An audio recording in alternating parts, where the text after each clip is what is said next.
ఓం సదాశివసమారంభాం వ్యాసశంకరమధ్యమాం అస్మదాచార్యపర్యంతాం వందే గురుపరంపరాం. జ్యోతిషశాస్త్రాన్ని భావితరాల వారికి ప్రసాదించిన ఋషుల యొక్క పాదపద్మాలకి నమస్కారం చేసుకుంటూ, అలాగే నాకు ఈ జ్యోతిష విద్యను నేర్పిన గురువర్యులు జ్యోతిష బ్రహ్మ కీర్తిశేషులు శ్రీ ఏరంకి సూర్యనారాయణమూర్తి గారు, సూర్యశ్రీ దైవజ్ఞ గారి యొక్క పాదపద్మాలకి నమస్కారం చేసుకుంటూ, ఓం శ్రీ మహాగణాధిపతి నమః, శ్రీ గురుభ్యో నమః, హరి ఓం. వీక్షకులందరికీ నమస్కారం. కన్యారాశి వారికి ఈ వారం మిశ్రమమైనటువంటి గ్రహస్థితి గోచరిస్తూ ఉన్నది. ప్రత్యేకించి ఈ రాశి వారికి దశమ కేంద్రమందు ఉన్నటువంటి రవిగ్రహం యోగిస్తూ ఉండడం, భాగ్యస్థానమందు గురుడు యోగిస్తూ ఉండడం, షష్ఠస్థానమందు శనేశ్వరుడు చంద్రబలం వెరసి 4 గ్రహాల శుభ ఫలితాలు ఈ రాశి వారికి రానున్నాయి. అయితే ప్రధానంగా ఇబ్బంది పెట్టేటువంటి గ్రహాలు కూడా ఉన్నాయి. అష్టమ కుజుడు, సప్తమ రాహు, ఇటువంటి గ్రహాలు కొంత మానసికంగా బాధిస్తూ ఉంటాయి. ప్రత్యేకించి కన్యారాశి వారికి ఈ గ్రహస్థితి ఉద్యోగంపై ప్రభావం చూపిస్తూ ఉంటుంది.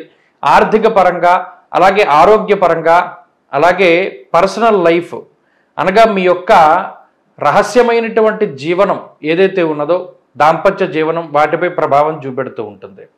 ప్రత్యేకించి చూసుకున్నప్పుడు అష్టమ కుజుడు ఎప్పుడు చేయలేనటువంటి విధంగా కొంత రుణబాధల్ని ఈ రాశి వారికి ప్రసాదించడం, ఆరోగ్యపరంగా కించిత్ ఇబ్బంది పెడుతూ ఉండడాన్ని ప్రత్యేకించి చూడవచ్చును. దాంతోపాటు ఎంత శ్రమ చేసినా కూడా ఫలితం అనేటువంటిది చాలా తక్కువగా వస్తుంది.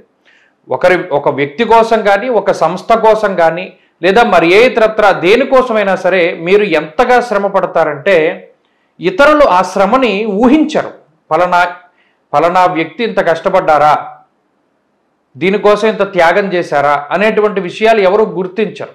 కానీ మీరు చేసినటువంటి శ్రమ చాలా గొప్పగా ఉంటుంది. దాన్ని గుర్తించక చిన్నపాటి మాటలు అంటూ ఉంటే దానివల్ల మీకు అది కోపమా బాధ అని తెలియనట్టుగా కొంత ఇబ్బందులు వస్తూ ఉంటుంది. మానసికంగా కుమిలిపోతూ ఉంటారు.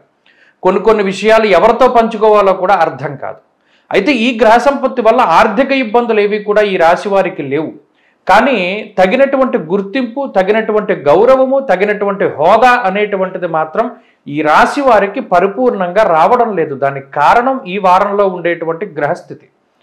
ప్రత్యేకించి చూస్తూ ఉన్నప్పుడు కొంతమంది మిమ్మల్ని కావాలని పదే మీరు చేసినటువంటి తప్పు, ఇది తప్పు అని మీరు ఎవరి దగ్గరైతే ఒప్పుకుంటారో వారే కావాలని ఆ తప్పు గురించి పదే మిమ్మల్ని ఇబ్బంది పెడుతూ ఉండడం, ఆ మాటలు మాట్లాడుతూ ఉండడం, ఇది మానసికమైనటువంటి వ్యధకి కారణమవుతుంది. ఉద్యోగపరంగా ఇబ్బందులు లేవు, ఆర్థిక ఇబ్బందులు కనబడడం లేదు, కొంత మానసిక ఇబ్బందులు, రుణబాధలు, అలాగే కొంత అశాంతి అనేటువంటిది మాత్రం ఈ వారంలో ఉన్నాయి. వాటి నుండి బయటపడడానికి ఎక్కువ ప్రయత్నం చేయాలి. ఉద్యోగపరమైనటువంటి విషయాలు సానుకూలంగా గోచరిస్తూ ఉన్నాయి. వ్యాపారం అభివృద్ధిలో ఉంటుంది. విద్యార్థులకి గ్రహస్థితి అనుకూలంగా ఉన్నది. స్త్రీలకి కూడా ఈ గ్రహ సంపత్తి వల్ల ఆరోగ్య సమస్యలు కానీ, లేదా వారికి ఉండేటువంటి చిన్నపాటి ఇబ్బందులు కానీ కనబడుతూ ఉన్నాయి. ఇటువంటి బాధల నుండి బయటపడడానికి హయగ్రీవ ఆరాధన అధికంగా చెయ్యాలి. జ్ఞానానందమయం దేవం అనేటువంటి స్తోత్రాన్ని కానీ, ఆ శ్లోకాన్ని కానీ, లేదా విష్ణు సహస్రనామాన్ని కానీ ఎక్కువగా పారాయణ చేయండి. మంచి ఫలితాలు సంప్రాప్తమవుతాయి.